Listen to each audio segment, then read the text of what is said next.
ಬಂಧುಗಳೇ ನಮಸ್ಕಾರ. ನಾನು ನಿಮ್ಮ ಜೀವನ್ KRS ಪಕ್ಷದ ರಾಜ್ಯ ಜಂಟಿ ಕಾರ್ಯದರ್ಶಿ ಹಾಗೂ ಬೆಂಗಳೂರು ಪಶ್ಚಿಮ ಜಿಲ್ಲಾ ಉಸ್ತುವಾರಿ. ಇವತ್ತು ನಾವು ನಿಂತಿರುವಂಥ ಸ್ಥಳ ರಾಜಾಜಿನಗರ ವಿಧಾನಸಭಾ ಕ್ಷೇತ್ರದ 17ನೇ ಮುಖ್ಯ ರಸ್ತೆ.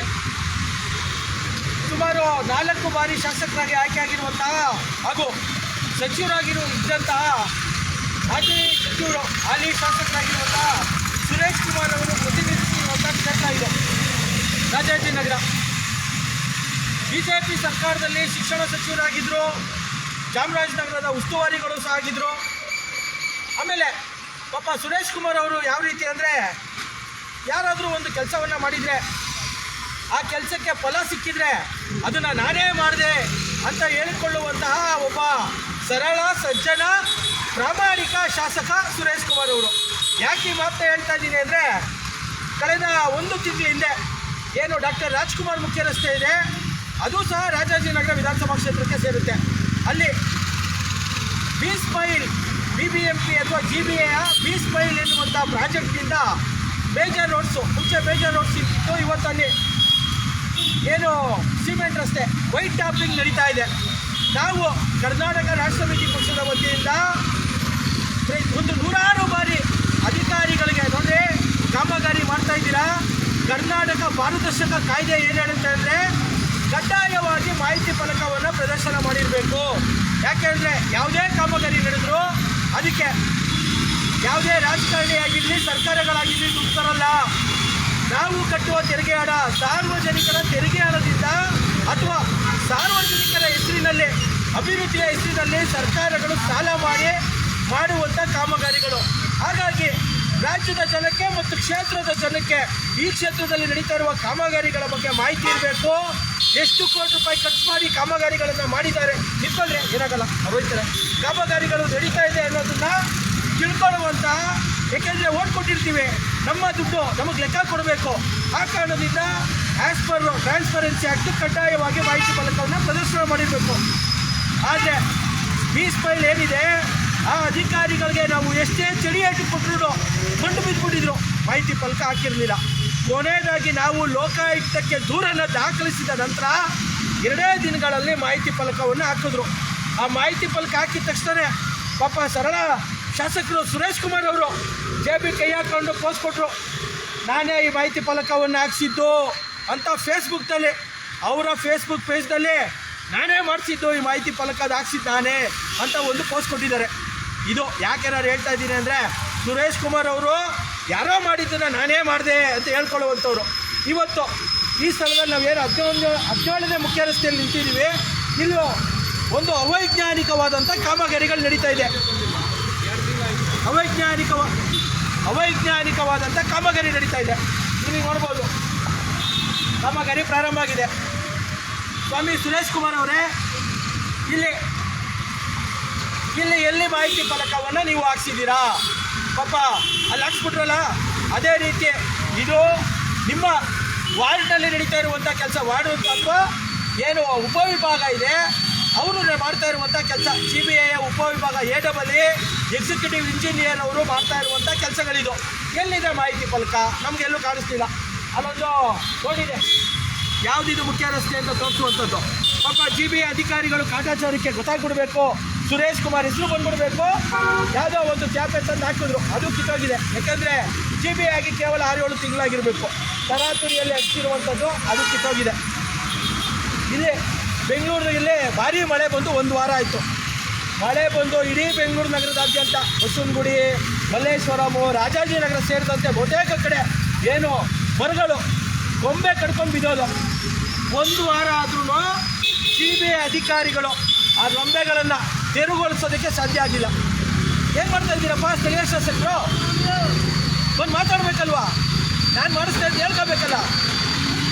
ಯಾವುದೂ ಮಾಡಿದೆ, ಯಾರಾದರೂ ಮಾಡಿದ ಕೆಲಸನ ನಾನೇ ಮಾಡಿದೆ ಅಂತ ಹೇಳ್ಕೊಳ್ಳುವಂಥ ಶಾಸಕರು ದಯಮಾಡಿ ಅವ್ರ ಗಮನಕ್ಕೆ ತರ್ತೀನಿ. ಈ ರೀತಿಯಾಗಿ ಅವೈಜ್ಞಾನಿಕವಾದಂಥ ಕಾಮಗಾರಿಗಳನ್ನು ದಯವಿಟ್ಟು ಮಾಡಿಸ್ಬೇಡಿ. ಮೊಬೈಲ್ ಚೇಂಜ್ ಮಾಡಬಾರ್ದು. ಇವೆಲ್ಲ ಏನಾಗಿದೆ, ಈ ಕರುಣ್ ಸ್ಟೋನ್ಸು ಈಗೇನು ಹೊಸದು ಹಾಕಿದ್ದಾರೆ, ಇಲ್ಲೇ ಬಿದ್ದಿದೆ, ಎಲ್ಲವೂ ಚೆನ್ನಾಗಿದೆ.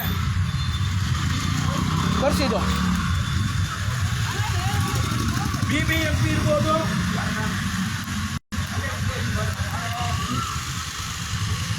BBMP ಇರ್ಬೋದು, CBA ಇರ್ಬೋದು, ಏನೇ ಬಂದರೂ ಅಲ್ಲಿರುವಂಥ ಕೆಲಸ ಮಾಡುವಂಥವ್ರು ಕಳ್ರೆ. ಯಾಕೆಂದರೆ ಏನು ಬೆಂಗಳೂರು ಮಹಾನಗರ ಪಾಲಿಕೆ ಅಂದಿದ ತಕ್ಷಣ ಅಥವಾ ಕಾರ್ಪೊರೇಷನ್ ಅಂದಿದ ತಕ್ಷಣ ಹೊಸ ಬಿಲ್ಲು ಹಳೆ ಕಲ್ಲು ಅದು ಬದಲಾಗಲ್ಲ. ಹೆಸರು ಬದಲಾಗ್ಬೋದು. ಬೃಹತ್ ಬೆಂಗಳೂರು ಮಹಾನಗರ ಪಾಲಿಕೆ ಇದ್ದಿದ್ದು ಇವತ್ತು ಗ್ರೇಟರ್ ಬೆಂಗಳೂರು ಅಥಾರಿಟಿ ಆಗ್ಬೋದು. ಆದರೆ ಅಲ್ಲಿರುವಂಥ ಅಧಿಕಾರಿಗಳು ಮಾಡುವಂಥ ಕೆಲಸ ಮಾತ್ರ ಬದಲಾಗಲ್ಲ. ಇಲ್ಲಿ ಹೊಸ ಕಲ್ಲುಗಳನ್ನು ತೋರಿಸ್ತಾ ಇದ್ದಾರೆ. ಹಳೆ ಕಲ್ಲುಗಳು ಉತ್ತಮವಾಗಿ ಇದ್ದಾವೆ. ಏನಾಗಿದೆ ಇದು? ಚೆನ್ನಾಗಿರುವ ಕಲ್ಲೇ. ಇವ್ರಿಗೆ ಅವು ಏನೋ ಒಂದು ಕಾಮಗಾರಿ ಹೆಸರಲ್ಲಿ ಬಿಲ್ ಆಗಬೇಕು. ಬಿಲ್ ಮಾಡಿಕೊಂಡು ಅಧಿಕಾರಿಗಳು ಶಾಸಕರು ಒಂದೊಂದು 40% 50% ಕಮಿಷನ್ ತಗೋಬೇಕು. ಯಾಕೆಂದರೆ ಇನ್ನೆರಡು ವರ್ಷಕ್ಕೆ ಚುನಾವಣೆ ಬರ್ತಾ ಇದೆ. ಇವತ್ತಾಗಿರುವಂಥ ವ್ಯತ್ಯಾಸಗಳು ನೋಡ್ತಾ ಇದ್ದಾರೆ. ಏನು ಪಂಚರಾಜ್ಯ ಚುನಾವಣೆಗಳಲ್ಲಿ ಆಡಳಿತದಲ್ಲಿದ್ದ ಪಕ್ಷಗಳು ಯಾವ್ಯಾವ ರೀತಿ ಮಕರೆ ಮಲ್ಗಿದ್ದಾವೆ ಮತ್ತು ಜನರ ಓಟ್ಗಳು ಯಾವ ರೀತಿ ಆಯಿತು ಅನ್ನೋದನ್ನು ಅರ್ಥಕೊಂಡಿರುವಂಥವ್ರು ಇವಾಗಲೇ ಇನ್ನೆರಡು ವರ್ಷಕ್ಕೆ ಹಣ ಮಾಡ್ಕೋಬೇಕು, ಚುನಾವಣೆಗಳಲ್ಲಿ ನಿಲ್ಲಬೇಕು, ಎದುರಿಸಬೇಕು ಅನ್ನೋ ಕಾರಣಕ್ಕೆ ಇವತ್ತು ಎಲ್ಲ ಕಡೆ ಕಾಮಗಾರಿಗಳು ಪ್ರಾರಂಭ ಆಗಿದೆ. ಇದು ಒಂದು ಅವೈಜ್ಞಾನಿಕ ಕಾಮಗಾರಿ. ಚೆನ್ನಾಗಿರುವಂಥ ಸಂಸ್ಥೆ ಕಿತ್ತು ಹೊಸದಾಗ್ತಾ ಇದ್ದಾರೆ. ಈಗ ಈ ಮನೆಯವರೆಲ್ಲ ಪಾರ್ಕಿಂಗ್ ಮಾಡ್ಕೊಂಡಿಲ್ಲ. ಇನ್ ಕೇಸ್ ಪಾರ್ಕಿಂಗ್ ಇತ್ತು, ಈ ಮೇಲೆ ಹೆಂಗೆ ಹತ್ಕೊಂಡು ಪಾರ್ಕಿಂಗ್ ಮಾಡೋಕ್ಕಾಗುತ್ತೆ? ಹಾಗಾಗಿ ಇದು ಅವೈಜ್ಞಾನಿಕವಾದಂಥದ್ದು. ಯಾವ ಪುಣ್ಯಾತ್ಮ ಇಂಜಿನಿಯರು ಈ ರೀತಿಯಾಗಿ ಒಂದು ಐಡಿಯಾ ಕೊಟ್ಟರು ನನಗೆ ಗೊತ್ತಿಲ್ಲ. ಹಂಗೆ ಬನ್ನಿ, ಈಗ ಇಲ್ಲಿಂದ ಇವ್ರು ಮಾಡ್ಕೊಂಡು ಬಂದಿದ್ದಾರೆ. ಇದು ಆಯಿತು.